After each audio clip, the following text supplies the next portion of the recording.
Let's be honest, there are some pretty lame Pokemon out there. However, whether they suck in battle or have a bad design, all can be forgiven if they simply just get a cool evolution. And in this video, I am going to be taking some lame Pokemon and giving them some insanely cool evolutions.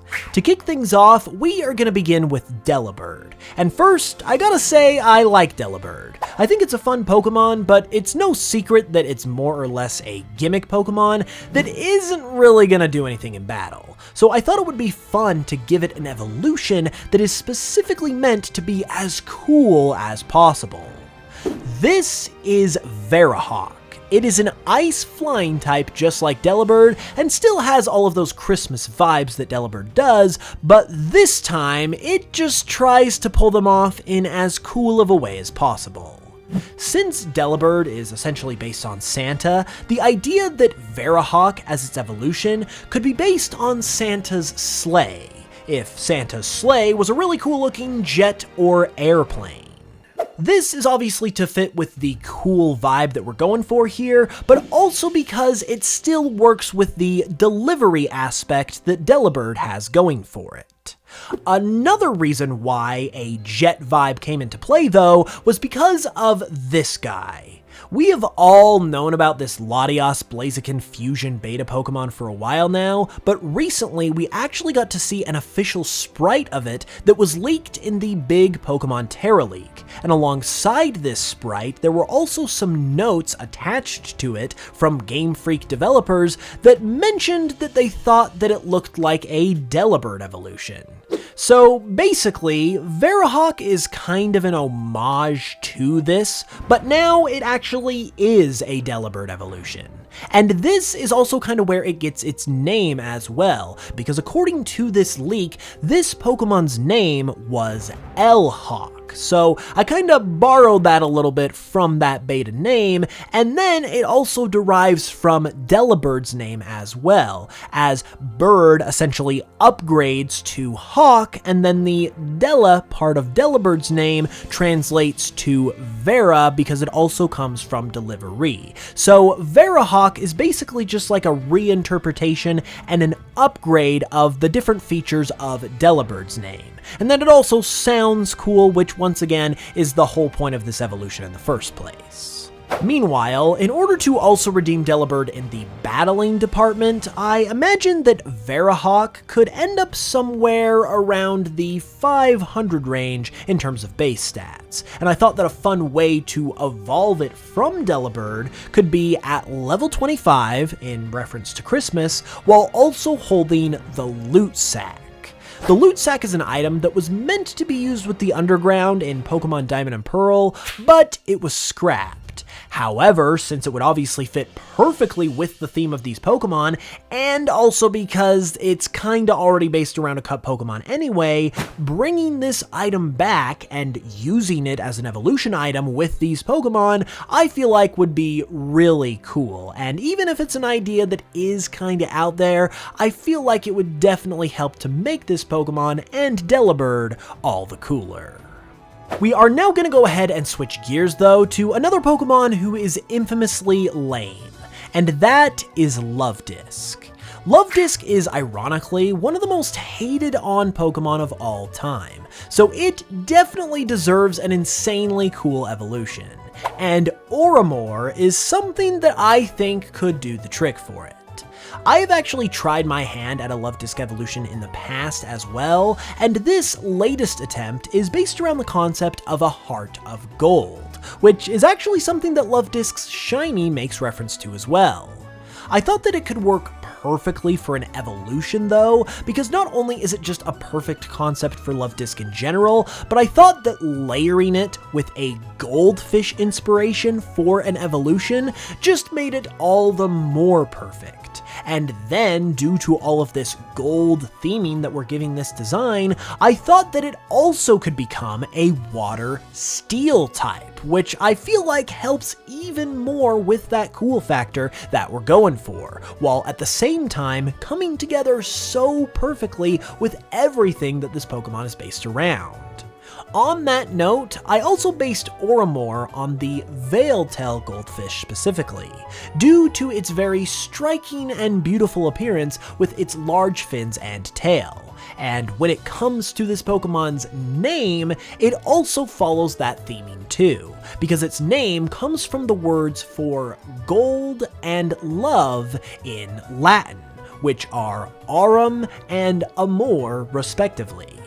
Coincidentally, it's also pretty similar in spelling to the word armor as well, which you could say is in reference to its steel typing. So, like I mentioned before, this design just comes together really naturally, which I really like about it, and I also think helps with that cool factor too. I have also come up with a fun evolution method for this Pokemon as well, and that would have to do with the heart scale item that Luvdisc produces. Since this is something distinctive about Luvdisc that it is known for, I thought it would be cool to incorporate this into its evolution by introducing a new version of the heart scale called the Golden Heart Scale. Luvdisc could evolve into Oromore when leveled up while holding this item, and in addition to it being something that can just be found somewhere within the region where this Pokemon appears, it could also be something that is produced by Luvdisc itself, just like the regular heart scales, but just obviously it would be a little more rare compared to those. I feel like that would be pretty fun, and if you also gave this Pokemon some solid stats as well, I feel like it would be the perfect way to redeem Luvdisc and shine the kind of spotlight on it that people would actually appreciate and hopefully grow to love. Alright, some awesome evolutions are on the way next, and if you've been liking what you've seen so far, consider grabbing something from my merch store to help support videos like this. We've got a Fulkachi plush that comes with a limited edition promo card, and he's super soft and squishy. We've got Narwade, who is spherical, and frankly, need I say more?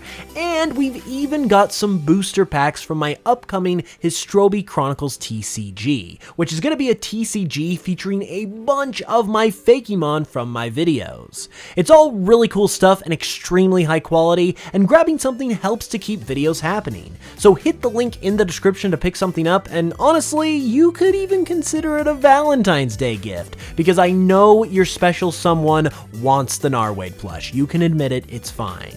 Again, check that out with the link in the description, and now, back to the video. Moving on from Luvdisc though, I am now going to cover Stunfisk next, and as I do, I have got to give a big shout out as always to my guy Rgreywind, who I commissioned for the artwork of these designs, and as always, you can check him out with the links in the description. Stunfisk is a Pokemon who I personally have despised in the past, because it's almost like the poster child for what a lame Pokemon looks like. So I definitely had to give it an evolution here to try and make it cool somehow, and Sharshock is what I came up with. Since the whole point of all of these evolutions is to make them as cool as possible, one idea I thought of for a Stunfisk evolution, since it's a fish, was a shark, because sharks are pretty generally seen as some of the coolest aquatic creatures out there. Incidentally, I also recently did a shark-themed evolution for another video that was also all about being cool, and that is what made me aware of the angel shark. As sharks go, the angel shark is pretty unique, and one thing you'll notice about it right away is that its body is pretty flat, and it also swims pretty low to the ground, and those are two traits that fit perfectly with Stunfisk. Just like Stunfisk, it also has a brown coloration too, so all of that and the fact that it's a shark made it the perfect basis in my mind for a cool Stunfisk evolution. The shark inspiration is also where the name Sharshock comes from as well, along with the word shock since it's an electric type. Evolution-wise, I could honestly see Stunfisk evolving into this just by leveling up normally, but if you did want to give it a fancier evolution, you could also have it evolve with a Thunderstone, or possibly by leveling up while also knowing a certain move, like Earthquake or Thunderbolt. With Stunfisk's base stats sitting at 471, this thing could also reasonably make the jump up to around 550 or so upon evolving, which would make it legitimately strong. Personally, Stunfisk's derpy look has always been my biggest problem with this Pokemon, but if it could evolve into something like this, while also getting stronger at the same time, that would be really amazing and would do a lot, in my opinion, to redeem this Pokemon. Stunfisk is not the only Unova Pokemon with a questionable design though, because in that department, Sawk Throh are some of the worst offenders. These two are pretty universally seen as some of the worst Pokemon ever, but I feel like even they could be redeemed with an extra cool evolution, and Monorock is my attempt at creating that. Now, this particular evolution is interesting because it would also have the unique distinction of having two different pre-evolutions, because the idea is that both Sawk and Throh would evolve into the same Pokemon. However, depending on who the pre-evolution was, they would evolve into different forms, as Sawk would evolve into this form of Monorock, which I'm calling the Brawn form, and Throh would evolve into this form of Monorock, who I'm calling the Bulk form. Since Sawk and Throh are so closely tied together, it didn't really feel like evolving them into two completely different Pokemon was the best fit. And with this idea of them evolving into different forms of the same Pokemon, it would also give them a unique distinction, as I don't believe this is something that has ever happened before.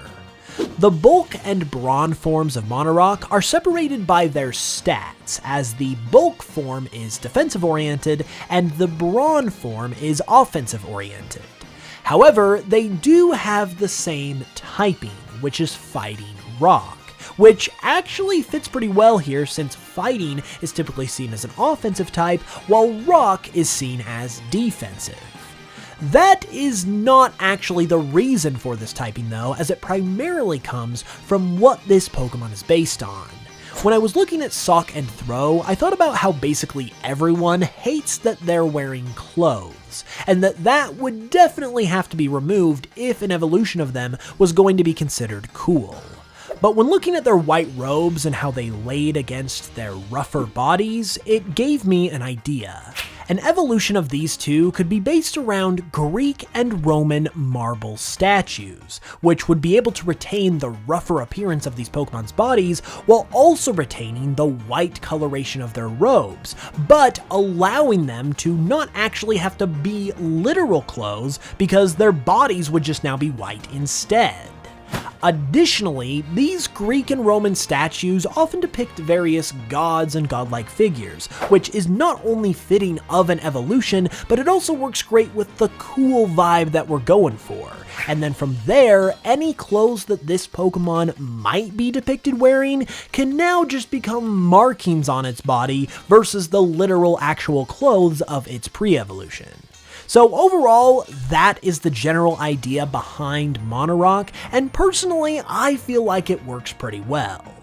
There is one more important detail to be had here though, because each form of Monorock is also inspired by a specific well-known statue too, as the Brawn form is modeled after the Statue of David, and the Bulk form is modeled after the Thinker. The name Monorock also comes from monarch, referring to its elevated status and newly achieved evolved form, as well as rock, which references its new rock typing and statue inspiration, but it also comes from the word rock as in to hit someone really hard, which is meant to follow the naming conventions of Sawk and Throh. For an evolution method, I think that it would naturally have to do with Sawk and Through's offensive and defensive stats, due to the offensive and defensive nature of this Pokemon's two forms. This could also be a bit of a reference to how Tyrogue evolves into Hitmonchan and Hitmonlee with the use of its stats, who Sawk and Throh are pretty obvious equivalents to, so this could kinda help to keep that going. So I imagine that Sawk would evolve into the Brawn form of Monorock once its attack stat hit a certain threshold, and the same would also go for Throh with its defense stat and evolving into the Bulk form. These two are honestly pretty tricky to take on in terms of giving them an evolution and also redeeming their designs. Sorry, by the way, to anyone who might like them, but I honestly feel like this concept is a pretty solid attempt at giving them a cool evolution. And now we have arrived at Parasect. Paras and Parasect have been pretty whatever for basically their entire existence, and you caught a glimpse of it on the thumbnail, so let's just go ahead and get right to it. This is Parageist, and it is what I think an evolution of Parasect could be like, and I think it could be insanely cool. I was getting a lot of Annihilate vibes when coming up with the idea for Parageist, because I think that Parasect could honestly get the same sort of boost with an evolution that Primeape did with Annihilate, and I think the same kind of potential is there too. It also reminded me of Annihilate though, because upon evolving, Parageist becomes part Ghost type, and becomes Bug Ghost more specifically. This comes from the Parasect line's entire concept of slowly being taken over by the parasitic mushroom on its back. So upon evolving into Parageist, the parasite has now fully taken over, and this Pokemon is now a zombie bug. Any sense of the original bug that was Parasect is now gone, as this Pokemon is now fully the parasite that is controlling what is left of this Pokemon's body. One neat part of the design that really shows this off in particular is the mushroom on its back, which has been designed to also resemble a brain, since the parasite is now literally the brains of the Pokemon, and it is also designed to resemble the exposed brains that are often seen on depictions of zombies. To me, Paras and Parasect have always been pretty boring Pokemon, so in my opinion, this is the exact kind of thing that could bring some much needed excitement to this line. And the best part is that it works perfectly with the concept that these Pokemon already have. These Pokemon aren't the strongest either, so Parageist could also help with that too, and could potentially have a base stat total of about 500, which would make it much more usable. Meanwhile, the name Parageist is pretty straightforward, as it simply comes from Paras and Parasect and Poltergeist because of the ghost type, and also I thought it sounded pretty cool too, which is of course the point here. And then, as far as an evolution method goes, this would definitely be a Pokemon that could take advantage of that oft-requested idea that it could evolve when it faints, which is something that has floated around as a general idea for an evolution method for years. I could see that upon Parasect reaching a certain level, once it fainted after reaching that level and then was revived, it would evolve into Parageist upon being revived, which also could work really well with the whole zombie aesthetic. Not to mention that it would further add to the cool factor, which is the goal here, but also could really help out these Pokemon in getting them some life and excitement and some spotlight that they desperately need. I do personally kinda doubt whether Game Freak would ever actually do something like that themselves, but there is no denying that it would be pretty interesting and would ironically give a ton of life to this family of Pokemon, as would all of these evolutions to their respective lines. You are gonna have to let me know which one of these evolutions you like the most in the comments, and be sure to leave a like on the video and subscribe if you enjoyed. I'll see you all soon with another new video. Thanks a ton for watching this one, it's super appreciated, and until that next one, as always, I will smell you guys later.